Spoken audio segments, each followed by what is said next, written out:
On Mother's Day, sometimes I'll send a satirical meme to my kids. You know the memes on Instagram that say like, we have the meme queen. Oh, repost if your mother is your angel and the queen of your life.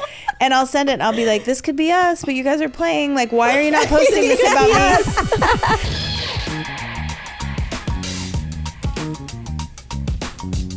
Hey everyone, it's your favorite moms, Ebony. And I'm Denise. Just kidding. I'm Denise. And I'm Ebony. All right, and we're here with another episode of TEAM2MOMS, the podcast. We've been having such an amazing time shooting this show, and we've been loving all of your feedback, so please keep it coming. Keep it coming. This podcast is going to be a safe space where people over 30 can come together talking about the things that affect their lives, like parenting, relationships, marriage, career paths, content creation, and everything in between. Today's guest is someone who we're so excited to have on. She's a mom to a popular musician, a comedian, a real estate agent, and a writer who found her true calling later on in life. We just met her today for the first time, and she's absolutely hilarious. She's joining us today to talk about finding your passion later in life. Please help us welcome Phoebe Bridgers. Thank you. I'm so happy to be here. We are so excited to have you on. Let's just jump right into it. First and foremost, Jamie, share your background story with us. Wow. Okay, my background is I am from a kind of a small town. Mm-hmm. I went to college up in Northern California. Nice. I went to Chico State. I studied journalism. I fell in love when I was in college with my kid's dad. I worked for a while. I had a lot of jobs my whole life, but never a career really, because I was always serving like what's going to work with the kid's schedule and what can come second to that. And so I raised two kids. I had my kids in my 20s, which at the time, because I'm from a small town, felt like a really late. Like I was 25, and so I was like, when I had Phoebe, and so I'm like, that felt really late. People in my hometown were like, "Oh, so you're not having kids, I guess." Wow. And, you know what I mean? Like, "Oh, you've decided not to have children." No and then way. you know, people in LA were like, "You're a teen mom," basically, like pick a lane. Anyway, I had my kids, and then I had them kind of early. I always worked, but I never had a career. And then I was married for a long time, and right around the time, I want to say, I'm 54. So like 8 years ago, I was working at one of my jobs. I worked at Children's Hospital as an admin because they had health insurance, and I was getting divorced, and so I had to have health insurance, so I did that. My kids were grown. My son was getting ready to go to college. Yes. I got a meme. Someone emailed me a meme. I kind of heard through the grapevines that you're the queen of memes. I love memes a lot. But anyway, somebody sent me a meme that said, "What would you do if you knew you couldn't fail?" And just right without even thinking about it, I'm like on my computer, I'm like, oh, easy, stand-up comedy. Like, you know, go on to the next thing. And then right after that, I got a thing from Beth Lapidus from Uncabaret that said, "Do you have an unexplored creative voice? Do you feel like you have something to say that you haven't gotten a chance to say yet?" And I was still typing that. I went, wait a minute. First of all, it doesn't cost anything to do stand-up. You know, it might cost some shame points if you bomb, but like you could literally go down to the Pig and Whistle and get on the open mic now. You know, it's like, it doesn't cost anything. It's like a hobby that doesn't cost anything really. And if you do well, then you do make a little bit of money. It can be kind of fun. So I started doing stand-up, which I found to be like a lazy person's writing gig, because, you know, you can tell yourself, oh, I'm going to write something about my life.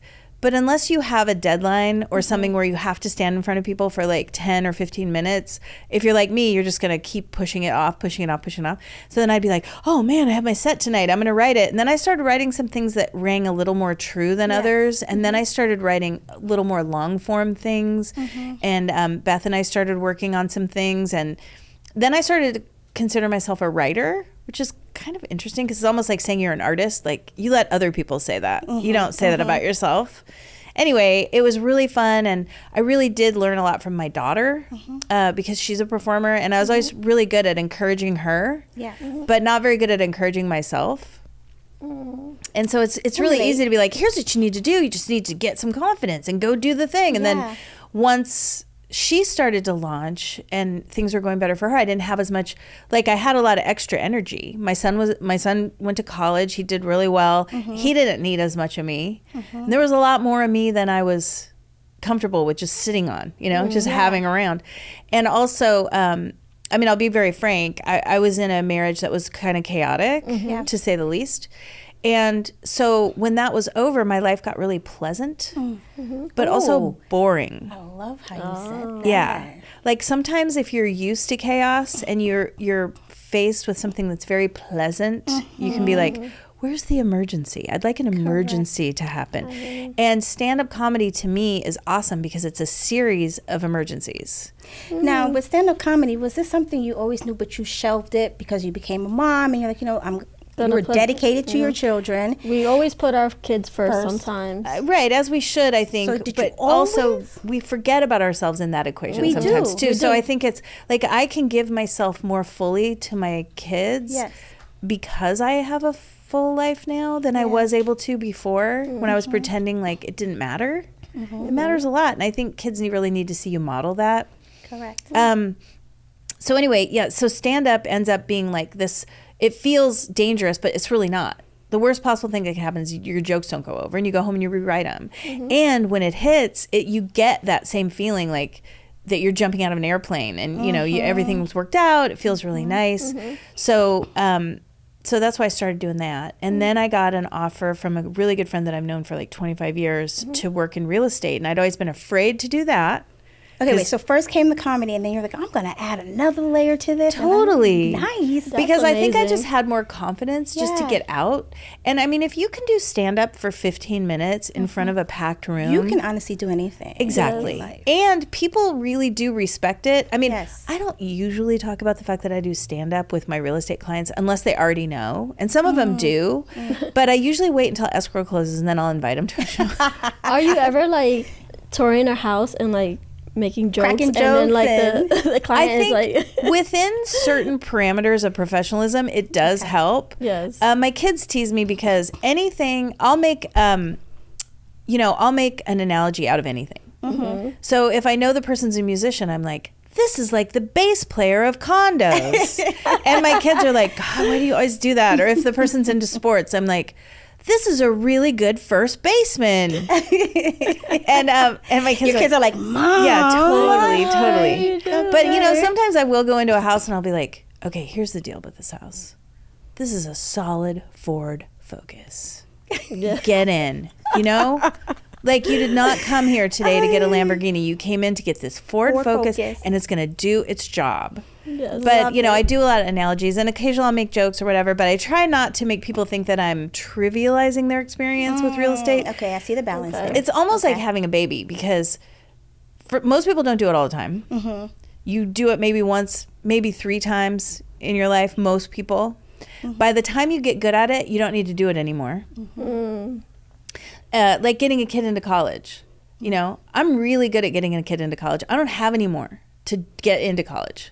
By the time my son was in college, I was like, I know how this works. I get it. Yes. I feel the same way about real estate. And then when I finally got it and started helping people and seeing families be thrilled, that's the best part. The best part about real estate is when I get to take that picture of people, like a family standing on their front step and they're stoked. Yes. And then it gets better because like a year later, if I get invited to their kid's birthday party or, God willing, 5 years later, they're like, hey, you know what? We're ready to get a bigger house and we really loved working with you. That's the ultimate thing. And I'm not really super salesy. I'm not good at selling things, but houses are like, that's the only smart decision I ever made about money. So to me, it makes total sense.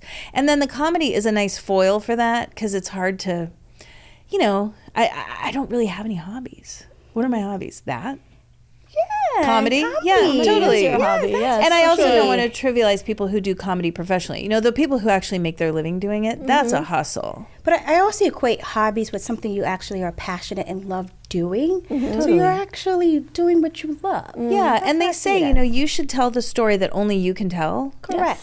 And I didn't see a lot of me doing stand-up. Dig even deeper. What do you mean a lot of you? There's not a lot of middle-aged women who have this like J. Jill situation, like getting up there. So sometimes, especially on the West Side, you know, there's a lot of what I'd consider like traditional comedy on the West Side, where people are like, am I right, ladies? That's right. And then, you know, Beth Lapidus at Uncabaret, I hammer on it, but I mean, literally, she like has such a different voice. She wants to hear authentic voices, authentic stories, original material. And that's what's fun about Uncabaret, is you're not really supposed to do anything you've done before. You're supposed to do something new every time. So that is a good writer's practice, just kind of get in that space and get used to writing all the time. And I mostly did it because I wanted something fun to do that I could maybe do well, but also I wanted to hang out in the green room with comedians and writers. I wanted to basically sit at the cool kids table. And so I just basically invited myself. And then those people are so nice and accommodating. Like if you do well, they're always really supportive. If you do poorly, they're like, hey, it's all right. You know, I like it. It's almost like musicians. Musicians are very loving to each other 9 times out of 10. Wow. And so growing up in LA, I found that my daughter, you know, was always, if you can play something well, it doesn't matter how old you are. It doesn't matter what your dad does for a living or what kind of car you drove up in. People are stoked. Correct. I agree. This is why I'm so inspired by you and why we have you here, is because we are believers that age is just a number. It is. It's just a number. A large, uncomfortable number. Thank you, Jamie. I'm teasing. I know. Thank you, Jamie. Yes, of course. Well, let's face it. At 35, I was not living the way that I'm living now. I was not living authentically. Yes. You wasn't living authentically, and you didn't allow like where you were in age to stop you from pursuing your passions and what you love to do. And it's definitely okay to shift gears. Like for instance, me and Ebony, prior to being influencers, we were in corporate America. Like she has her degree in forensic science and I have my degree in electrical engineering. So this is a shift for us. We walked away from that. We was like, we want to get into our passion. We want to be creators and creatives. And we had, you know, some noise in our ears, but your parents, how can you do that concurrently? That's not stable enough. And I'm pretty sure that's probably what held you back too, probably for some time as well. Like, yeah, I didn't know how to define myself in any of the spaces that I was seeing. So I kind of had to just nerd out about the spaces I wanted to be in. I think, you know, it is interesting when you have your kids young, because I wanted kids so much that really to the exclusion of anything else. You know, I didn't choose a partner that was going to be really great for me. I chose a partner that was going to have health insurance and a job. Like I literally was like, we're going to do this right and we're going to get it done. And so I wanted to have kids early because I was worried that I couldn't have them. Just because I was convinced that it was hard, because a lot of people I saw around me were struggling, but I didn't do the math. Like they were struggling because they were older. Not that it's wrong to wait, but like you're super fertile in your 20s when you're probably way too stupid to do it right. But I literally grew up kind of with my kids because Phoebe was my first. You know, she really taught me how to be a mom. So I'm really grateful about that. And then Jackson came along, and you know, with the second kid, you probably know this too. They see you as second to their sibling. Maybe not every kid, but Phoebe saw it like her family unit was her, me, and her dad. Her brother saw our family unit as himself, his sister, me, and his dad. Spot on with our family. Yeah, so it's like, what is she doing? So the older sibling gets used to like setting the agenda. Of course, you know, birth order totally matters, and you know, it's nurture more than nature, but still, it has a lot to do with birth order. Correct. Anyway, I just kind of grew up with them. I had my kids early, so that meant that I was an empty nester early. And then you look around, I mean, I have some friends who have little kids. And so when I was a young mom, I used to get really offended when people would be like, let's go out to dinner. Can you get a babysitter? I was like, my kids define me. They're literally my life. Like, if you don't want to hang out with my kids, you don't want to hang out with me. And and now I'm at the age where I'm like, maybe one time we could get a sitter. Or I have friends who are like, you know, they're like my age and their kid is like running around like havoc. And I was like, you know what? I kind of already did that. Yeah, I've done that. Because when my kids were little, my house was very child-centered. Everything in the house was about that. It is. And now I'm like, that wine glass is actually my favorite. Like, don't.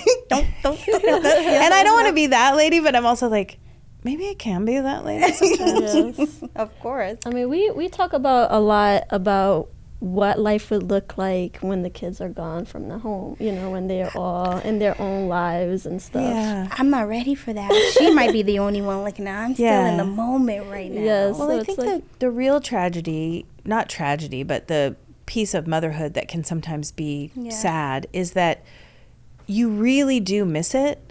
But in the middle of it, you're so tired. It's physically fatiguing and emotionally fatiguing. that it is. I'm not complaining, but it is hard work, emotional labor, physical labor. And some days you just want a day off. Yes. And you're not going to get it until it's too late. So I think it's good. You know, you guys are partners together. Like, you know, I'm not giving you any advice that you don't already know, but like, make sure that you get a little bit of time for yourself so you can really appreciate it. Yeah. Because sometimes when you get overwhelmed, you can start doing a bad job. You get maxed out. You're doing a bad job. You start to be triggered. Correct. And we were talking about this earlier off camera, but little kids and teenagers especially will trigger you at your soft spot. Yes. In the core. They're uniquely qualified to hurt your feelings. Yes. And they're not idiots.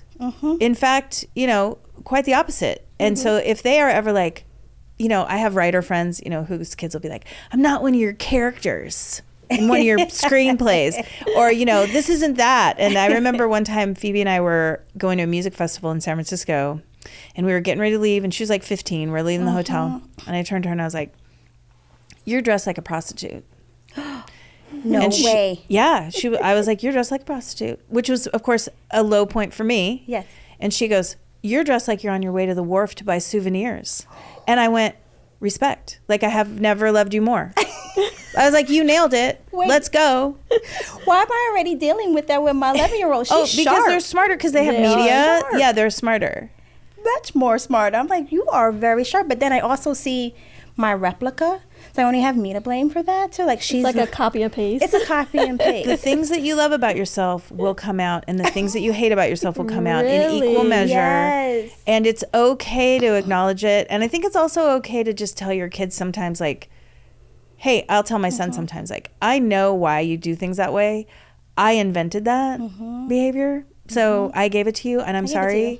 But also it's sometimes it's impossible to give people appropriate notes. That life just has to teach them. But you don't want them to have any pain. You don't. Correct. It's like you want to don't. protect them at all costs. At all costs. And I think that's where we're struggling right now with We are. allowing them to grow into their own little adults, but at the same time wanting to like coddle and protect them. You also don't want to know somebody who's never had their heart broken. Those people are not fun people to hang out with. Yes. Yes. You know, people like, my mom and dad love me and everything's perfect all the time. Yeah, I get it. But like, that person doesn't always make a substantive partner. I love knowing that my parents love me. That gives me a lot of confidence. But the fact that we struggled, or that there were some hiccups in my life or pain, Yes. that just builds character. But you don't want your kid to have to deal with it. Yeah. But we were also Molds talking you. about, like, you Yeah. want your kids to be like, oh, my mom's are whatever, I'm leaving the house. You want them to launch. You don't want anybody that's like, my mommy is my favorite and I love her.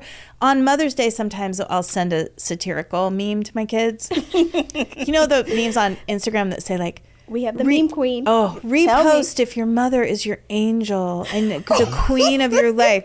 And I'll send it and I'll be like, this could be us, but you guys are playing. Like, why are you not posting this about me?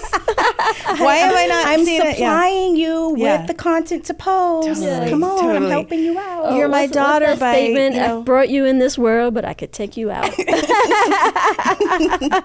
Well, we talked about that too. Like, it's really hard to raise people who aren't afraid of you. Yes. And I might be the last generation, at least in California. I don't know about the rest of the country, but like, at least in my group, I might be the last generation whose parents thought it was okay to take a swat at you once in a while. And like, clearly not okay, but it's really hard to go cold turkey into this new generation and be like, no hitting. What else is there if there's no hitting? Okay, there's talking to a 3-year-old who's having a Target meltdown. Like you, and I was afraid of my mom. I respected my mom. I was afraid of her. Same. And I feel like my kids aren't afraid of me. And so Yes. you just have to open up into this space of like, we're out here without a net. This is like this is spacewalk. Nothing, nobody knows what it looks like on the other side. You know, when I was a kid, it was like, you know, just a bunch of hippies who didn't hit their kids. Yes. It was almost like that's a loving gesture. Correct. So it's like, now it's like, all right, how are we doing this? How are we doing this? How do we figure this out? Right. Yes. And I think it's fair to tell your kids sometimes, like, what's happening right now is not bringing out the best in me. Yeah. I'm going to need a minute. Yeah, I'm going to need a minute. I'm having a personal crisis with this. It's crazy how there are parenting trends now in our world. And one of those trends is gentle parenting. And it's just so different from when we were growing up, where gentle parenting was never even. Totally. They were like, we want to keep you alive until 18. Correct. That's like the basic want. That is not like follow your passion. Yes. What do you find? What gives you reverence? Tell me your feeling. How they were like, you we're going to feeling church today? and you're late, and I'm gonna swat if you don't. Like, Or for example, like our children, and this is by our doings, it's a restaurant in our house. Growing up, it was whatever was put in front of you, that is what you ate that day. No questions asked. It's kind of my fault a little bit. You love, because I'm like the chef of the house. You want to accommodate people. You like chicken. You like. She likes to accommodate. Also, I feel like if you put something in front of your wife to eat, and she was like, "Oh, this isn't really working for me," you're not going to be like, "Well, you better eat it." You're not going to do that. You want to treat your children as if they have agency in the family. Correct. We used to have a thing where you were allowed to eat what was happening without comment. Like, no negative comments during the meal. Like, you'd have to wait till the next day to be like, you know what, broccoli and rice, not my favorite really, Mom, but not during the meal. You were also allowed to get up from the table without talking about it and make a peanut butter sandwich. Oh, okay. Which is such a weird rule, because it's like it's such a nasty flex for a kid to be like, I'm not making my sandwich. But then as a parent, you're also not supposed to talk about it. Like, you're not supposed to be like, why aren't you eating your chicken? You just be like, maybe it wasn't working out. It wasn't working out. You didn't feel for it that day. You know, bringing it back to you and your daughter, I saw a clip where it really touched me right here, where she was just so appreciative of the sacrifices you made. Oh, that's nice. To get her to where she no, I mean, she's been really great, because I love it. Baby. Let's face it, every mom worth a dime correct is going in the dirt for their kid on the daily, pulling up everything. Yes. So, you know, people say, oh, how do you raise a musician? I'm like, the same way you'd raise a softball player or a scientist. Like, you get them what they want, what they need to get to the thing that they need. Like, every mom's like practice, dads too. You know, you've got, you know, the equipment, the research, the summer camps, the things. The thing about music that makes it so fun is a lot of people make a lot of sacrifices for their kids, but their kids don't get famous, so they never get a chance to be like, I'd like to thank my mom. And so that's been really meaningful. Yes. And then, you know, Phoebe's brother is 3 years younger, and he's done super well too. And I have to constantly like remind the world, like, I have a son too. And and Phoebe's really great with her brother. They work together. They've done tons of stuff together. But because he's a behind the camera guy, I have a lot of his photography and art, but I have a lot of photos of Phoebe. So it looks like I have really good taste in photography and also a daughter at my house. So I'm like digging for like, I need another picture of your brother. And then I'll be like, Jackson, can you send me another picture? But you know, you do what you can to make your kids happy, and you try to use your life lessons. I think sometimes you do too much, maybe. I see people do way too much, like spoon feed their kids the experience. I think Phoebe benefited as a musician from us not having too much. There was some struggle. She had to work. Like, she busked at the farmer's market in Hollywood and in Pasadena once a week. That's how she paid for like her school clothes and her spending money. Yes. And in a way, I'm not saying that if I had it to do over again, that would necessarily be the best thing, but it really made her, she knows how to work a room. She had to play for like 4 hours in a row. So there was no like, here's my one song. congratulations. You know, it was like, I'm going to sing. And so she had to learn the music catalog of like what people would want played at their 40th birthday party. Wow. Yes. She also taught guitar lessons. Very nice. To little kids. And the reason she taught to little kids, obviously, she was a kid, but because it was so fun for her to just teach them what they wanted. Yes. And so she learned every Taylor Swift song on guitar. Wow. And that was awesome. Because sometimes people are like, you know, parents are like, well, we want you to learn the Muddy Waters song. And the kids are like, I want the Taylor Swift song. You know, it's like, of course we all want. Yeah. I always kind of scoff when parents are like, well, my kids really like the Misfits. No, they don't. Or maybe they do, and that's not going to get them fun at all. Like, I saw Barney in concert twice, you guys. I took Phoebe to see a band called Shadazy. God love them. Pop country Shadazy. It's like, yeah. And honestly, like, one of the most important musical experiences of her life, whenever they ask her, like, who was your first concert? She'll be like, well, I remember going to see Neil Young. I was like, yeah, that was the 8th grade. Do you remember the 6th grade? Do you remember 10th row at Kelly Clarkson? Because I do. And that was a banger show. All respect. Wow. You know, there were some shows where I was like, yeah, we're really doing this. And, you know, I was full in. Yes. T-shirt, program, merch, totally. Yes. And Kelly Clarkson's totally killing it. But, you know, Phoebe finally aged into a place where she's super stoked about sharing some of her early music. Correct, yes. So she just did a podcast where they asked her, like, her favorite songs, and she played the Hillary Duff song, which was funny because I was like, right out of the gate, like, Hillary Duff was super important to her. And because it was pop music and because it was made for young women, it didn't get the cool factor. Okay. You know, like when you want to flex, like, yeah. you know, they always ask young women who are wearing heavy metal shirts, like, do you even listen to that band? And Phoebe's like, of course not. Why am I that person too? Yeah.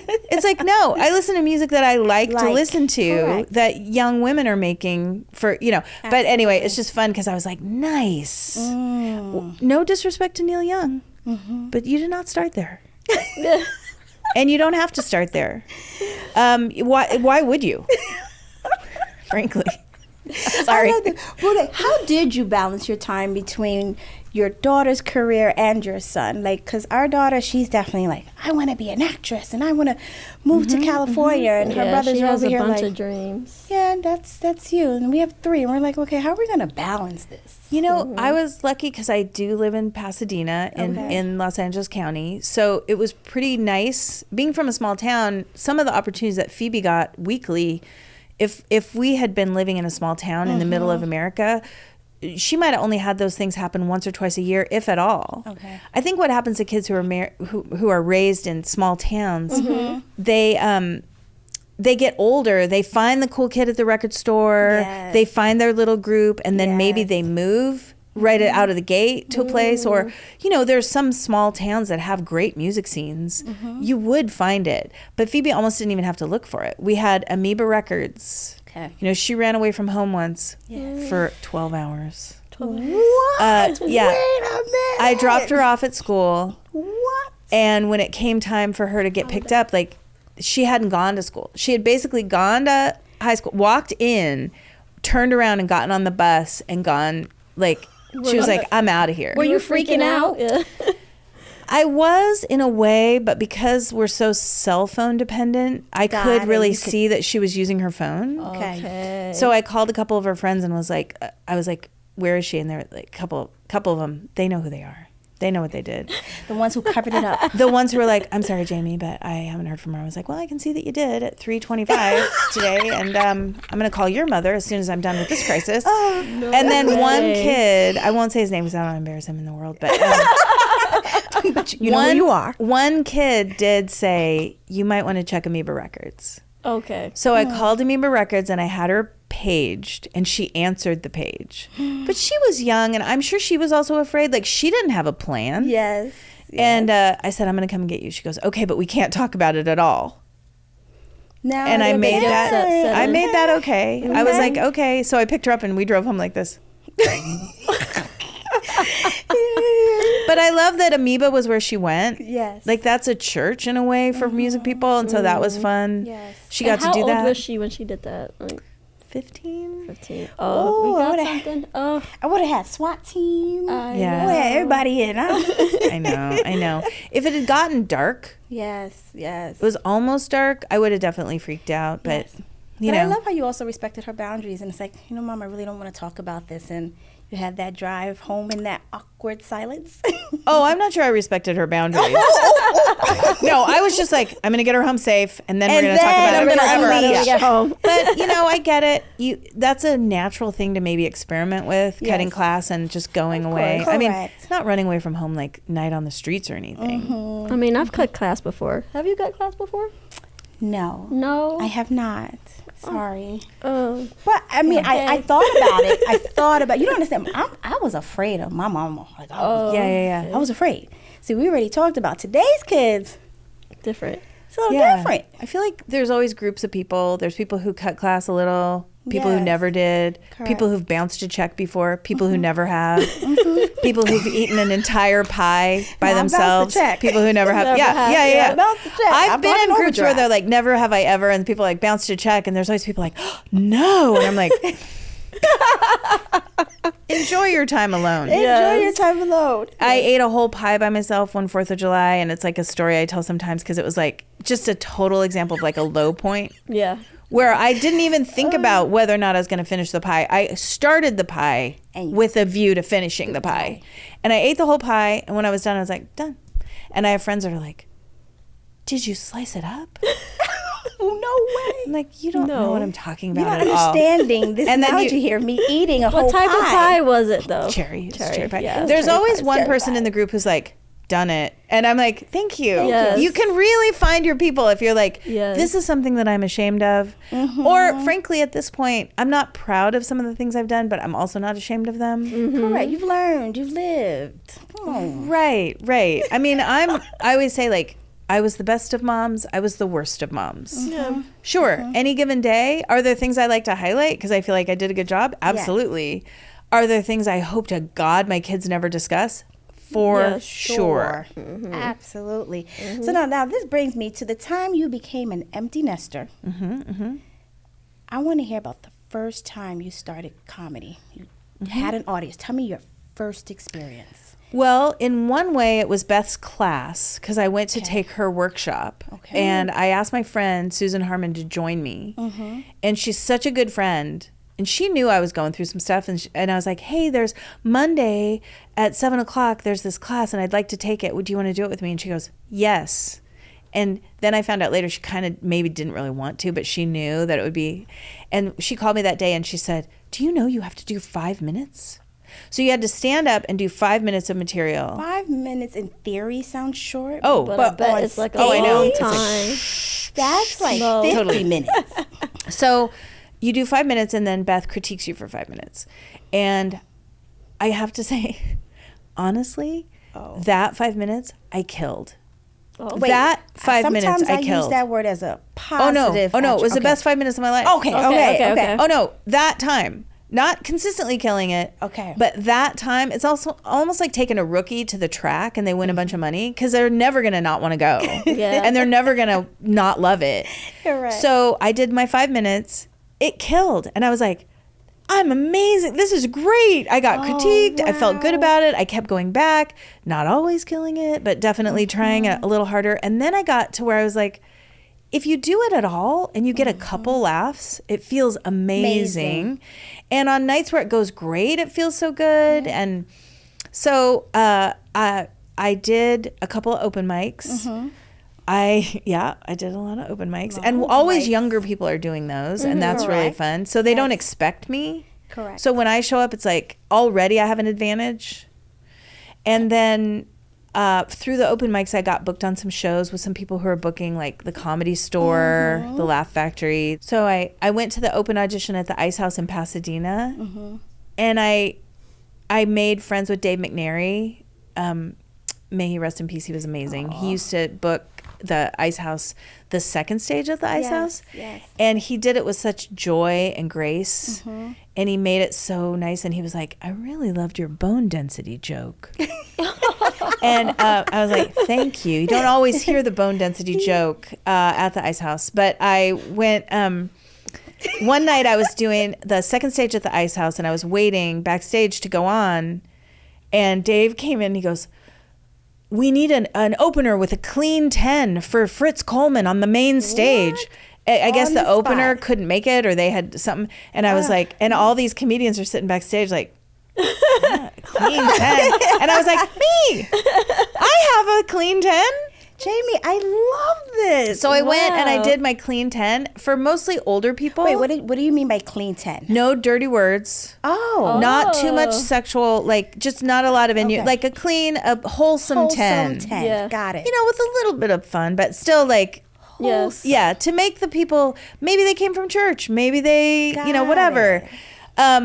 To make them feel comfortable. And it was mostly, I was just looking at like an AARP group, which frankly isn't that old anymore. I got my free AARP cooler the other day and I was like, wow. Just have to move into it. But you know what I loved the other day? My son's friend came to visit. He lives in Pittsburgh. Okay. And he's gay. He lives in Pittsburgh. He was raised in Connecticut. And like, let's face it, West Hollywood is like Disneyland if you're gay. You know, I mean, sure, there's probably some solid gay bars in Pittsburgh. I'm sure there are, 100%. Community there. But it's not quite like the Abbey. Correct. So I was like, John, let's go to the Abbey Yes. and have fun. And we had so much fun. And I was literally wearing a caftan. But because of my age, there are gay guys there that were like, "Night, where did you get your caftan?" I was like, "Am I really finally living my best life?" This is an iconic moment, y'all. I'm just letting Yeah, y'all where know. I was like, apparently there's a type of older gay guy or middle-aged gay guy who is aspirationally looking to my menocore outfit and like, nicely played. Yes. And then the guys were dancing and having fun, and we got Jackson to join us, and it was super fun and just like a celebration. And of course, all of Jackson's like queer friends were like, well, you don't go to the Abbey, you go to this place. And I was like, I go to the Abbey. I want the Elizabeth Taylor cocktail. I'm going to the Abbey. Like, sure, you know, there's other bars that are maybe a little bit of a deeper cut, but I was like, for John, he's from out of town. We're going to show him a good time. Okay. I'm going to love my caftan. Should we go to the Abbey? Yeah. I think it's fun. I mean, it's super fun to see. And there's a lot of really good looking dancers. Ooh. Okay. You know, they're fit. They're lovely. Okay. Yeah. I mean, if you're comfortable with having We're gonna somebody air the other like, segment at the Abbey with Jamie. and, you know, there's another phase to parenting. Yes. You know, it doesn't stop at 18. It You've sure got, does not. you know, and then you've Does got not. kids who are like dealing with things I didn't deal with. Correct. I didn't, you know. That's true. It's new. This generation is different. Totally. And, you know, when Phoebe was in high school, she wasn't doing her homework Yes. at one point, and I was like, really, it was like a reckoning, because I was like, we were in therapy together. I was like, you have to do your homework. And she started crying. She goes, you know, she's like, I'm dealing with a lot of stuff because I'm gay. And I was like, you know what gay women do? Their homework. AKA, please don't make that an excuse. Yeah, I was like, they literally do the most of it. So pick a lane. But, you know, I mean, but also, you know, and then she's like, you I can trivial attest to that. Yeah, I always did my work. I did my work. And we did it. We got our A's. Yeah, we did our homework. But like, you know, I didn't want to trivialize it, but I also didn't want to make it like, oh, she has a special need. Special needs kid. I'm like, I'm with she's that. literally fine. She just doesn't want to do it. But then what was awesome, especially watching Phoebe and Jackson too, Together, yeah. the minute they got to decide what they did it great. Phoebe doesn't want to spend 5 seconds doing something she doesn't not- like or isn't good at. But the things that she's good at, that she likes, she works kills. way harder than anybody. So it was really nice to see. I mean, the best day of my life is the day she graduated from high school. So I was like, don't have to wake her up. Right. I'm done with that. Waking chapter. up a teenager is really a skill set that I don't have. Is Yes. it? Because we already have an issue. They're mad? Yeah, I have to go in very gentle. Yes. Hi, baby. It's time to wake up. I know. That's my approach. And then it's like, I got a really nice human being that's waking Not me. up. I'm like, wake up. I'm like, guess who else didn't want to wake up? This girl. Yeah. Get it out. I Get it out. empathize with her. Yeah. I get it. I actually get it. Yes. I'm not going to wake you up like Princess Margaret with like the teaspoon and the ting, ting, ting, ting, ting. Correct. So on a closing up, what advice would you give to someone later on in life who probably has doubts if they should pursue a passion that they always had in their life, but they feel as though age would hold them back? You know, Tracy McMillan, who's one of my favorite writers, she's just did that show. She's in charge of that show, Unprisoned, which is awesome. And I've been following her forever. She always says, you have to start with parenting yourself. Correct. So don't do it blindly. Don't do it in a way that is going to make you poor or necessitous or, you know, not happy. But if you're parenting yourself, then go ahead and parent yourself. And that energy that you've been giving to your family and probably your friends, go ahead and give it to yourself. Be like, if I were a character in this play, what is her next act? I love that analogy. Yeah. And, you know, sometimes my friend Steve will be like, who's writing your show? Because some seasons are good. Some seasons are single camera, multi-camera. Some seasons are HBO. Some are Fox.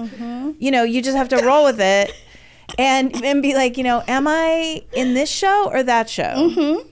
And then I know that that's, you know, a reductive way to think about life, but it's also sometimes just an easy way to get through the day. It is. Yes. Be like, today I'm on a multi-camera show. Yeah, and then sometimes you're like, this got real dark. It got real HBO real fast. Cam. Yeah, totally. I want a single cam now. Yeah. Yes. And like balancing like the dark and the light parts of existence it's just super important. Like, you know, some days I'm a little blue, some days I'm not. I just have to embrace it. And that's one thing. I'm way too old to say I just discovered this, but I did. The uncomfortable feelings, sometimes you just have to sit with them. So if somebody wants to do something and they've always wanted to do it, they should. Just Do it. Yeah. Just do it. Was it George Eliot? It's a nom de plume of a woman who pretended to be a man to write back when you had to. Yes. Not that you'd have to do that today. They said it's never too late to be who you could have been. It's never too late to be who you Absolutely. Wow. And so, you know what I mean? Like, I'm 54.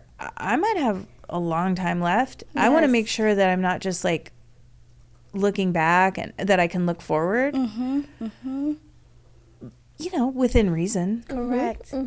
That is wonderful advice. But we're going to have some fun now. You ready to play a little? We're gonna play I'm a so ready. So we've been playing a game with our guests, and depending on who the guest is, we kind of change the game around. Okay. Are you ready to have a fun game right now? Totally. All right, let's do it.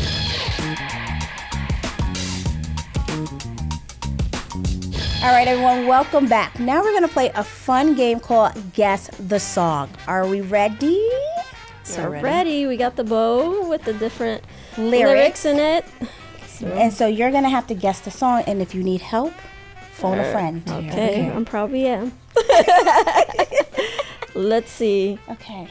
I dug my key into the side of his pretty little souped up. four-wheel drive. Okay, and we're going to give that point to Jamie. Jamie, what song is that? Okay, hold on. It's Next Time He Cheats. And Bonus points for the artist? the artist is, sorry, I'm not going to, she was on American Idol. She's the most successful American Idol graduate. And I'm drawing a blank because I'm feeling Kelly so Clarkson? No. No. Kelly, no disrespect to Kelly. Country singer. Oh. Yes. Oh. It's not Miranda Lambert. It's Carrie Underwood. Yes. Oh my God. Yes. Yes. Okay. Yeah. That was a collaborative good. effort. Thank you for helping. Okay. That was Sorry. a collaborative Wow. effort. Next lyric.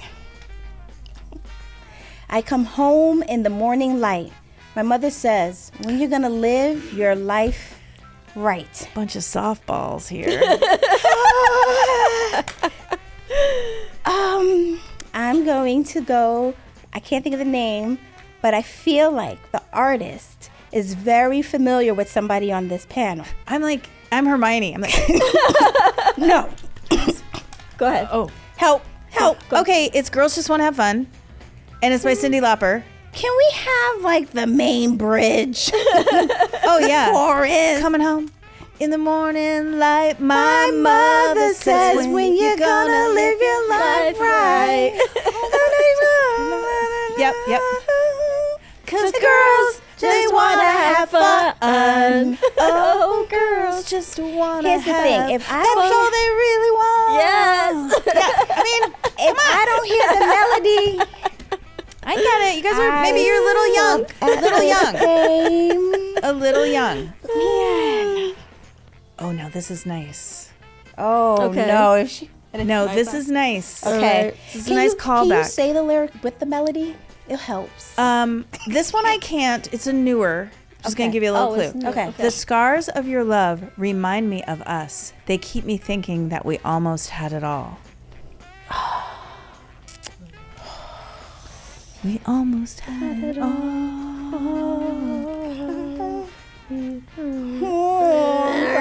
You can tell they have young kids.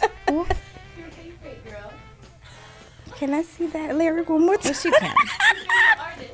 Oh, Adele. I know, but It's Adele. It's Adele. Winner. Winner. Winner.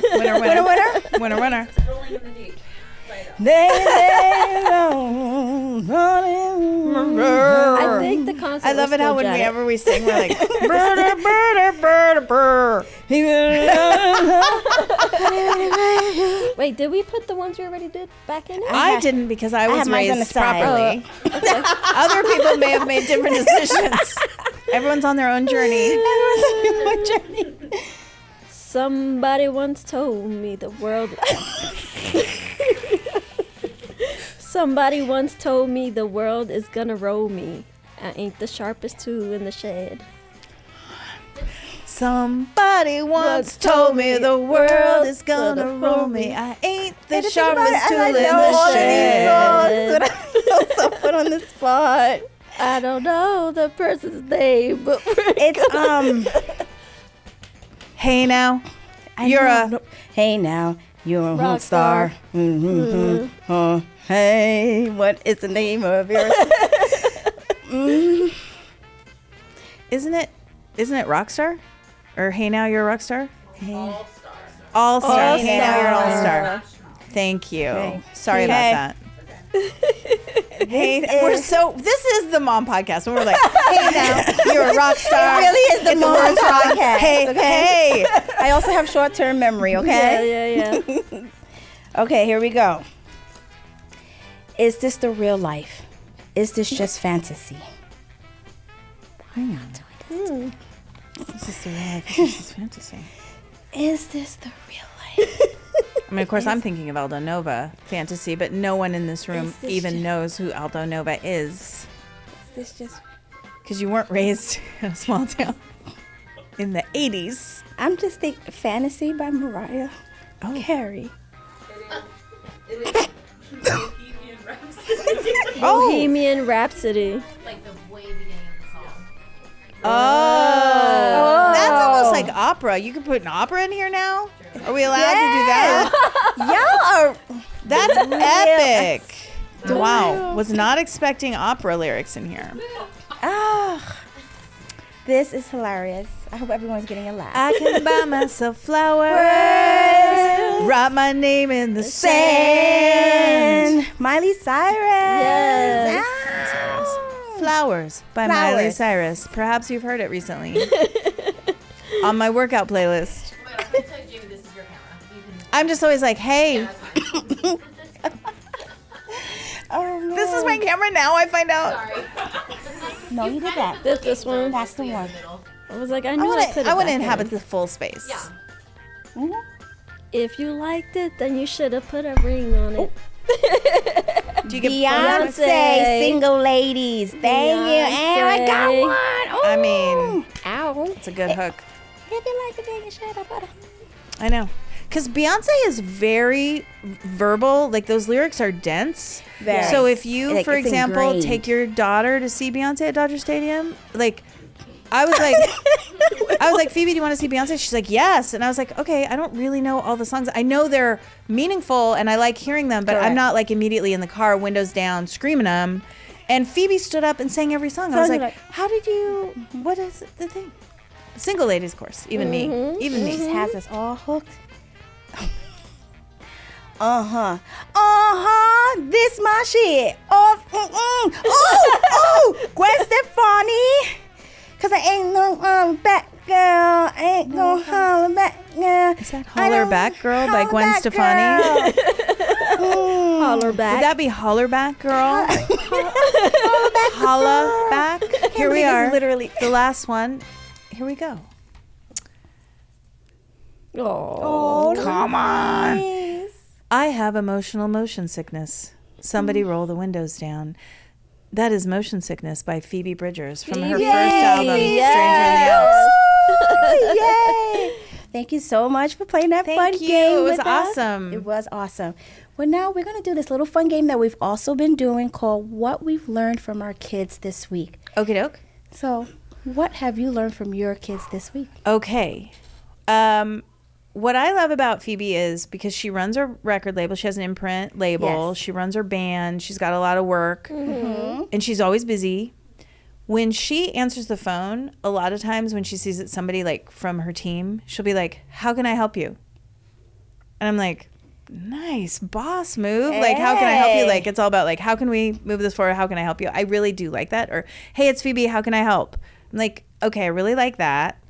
And I'm going to go a little farther back than a week, but Jackson, when he was in school, he was a little kid and they were doing, I'm cheating. I'm basically cheating. They did a book report about Winn-Dixie, you know, because of Winn-Dixie, they made a movie out of it and everything. It's really wholesome, sweet, about a dog who helps people overcome stuff. And people went around, they were like, what's this book about? Like, what's the main theme? And people were like, it's about accepting people's differences. It's about overcoming. And Jackson goes, it's about deep sadness is not unusual. And I was like, oh my God, you're totally right. And you will suffer, but in a good way and great. And so deep sadness is not unusual. And I feel like Jackson's whole MO is that, like, if you say to him, like, what's the deal with that guy? He's like, I don't know his story, Mom. Okay. he's real. How about you? I can't. You know, our son Jaden has cracked a code. What we learned from him is that there is a flaw with the technology of opening your phone with your face. Because he's able to open up his he mom's opens my phone. phone with his face. I always With wondered his about face. that. No, it works. You gave him your face, and now he's going to use it against you. Yep. Yeah, so he can hold up the phone and open it. Yes, he can. Smart. Very smart. And good genes. Yes. 6 years old. Genes. Good genes. Good Don't you love it when you genes. wake He up knows. late in the morning, maybe you went a little hard in the paint the night before, and your phone's like, I don't know who you are. Yeah. You're like, really? Yes. Is that what's happening right now? Because I'm puffy? Like, I'm sorry. I don't have my lashes on Yeah, right yeah, now. yeah, What is totally, it? totally. Yes. I Yep. love it. Yep. Jamie, again, thank you so much for joining us. Thank you. I had such a good time. We had had a blast. amazing time. You are truly hilarious and in the perfect field, I Yes. must say. Thank you. We wish you much success in your career in comedy. Yes. Thank you. You are in the right field. And also real estate. And real also estate. Somebody Oh, has we're to going to be finance hitting the you thing. up because we may No, potentially be it's It's my looking. favorite. You know? It's my You're favorite. going to help us get through some loopholes, too, right? With the taxes and stuff. Huh? You know what I love about it? You're not the only people who've ever done it. See? You know what I mean? Nothing is unprecedented in real estate. Yes. There Okay. you go. All right. Jamie, if our audience wants to be able to follow you, where can they find you? I'm Nona James on Instagram. Okay. That's probably my most forward-facing thing. Probably don't want to follow me on Twitter because it's all politics all the time. And it's not fair. I'm always mad. And I'm getting off of it anyway. Apparently, we're not supposed to be on it. So Instagram, I guess. Nona James. Nona James. And if you guys want to follow us, you can find us at Team2Moms TEAM2MOMS. on all of our platforms. And make sure to check us out on the Past Your Bedtime YouTube channel or anywhere that you listen to podcasts. And every episode comes out on Monday, so please make sure you like, comment, and subscribe. All right, guys, it is Team2MOMS. the podcast. All right. Bye. Amazing. That was awesome. Bring it in, Jamie. Bring it in. Oh, my God.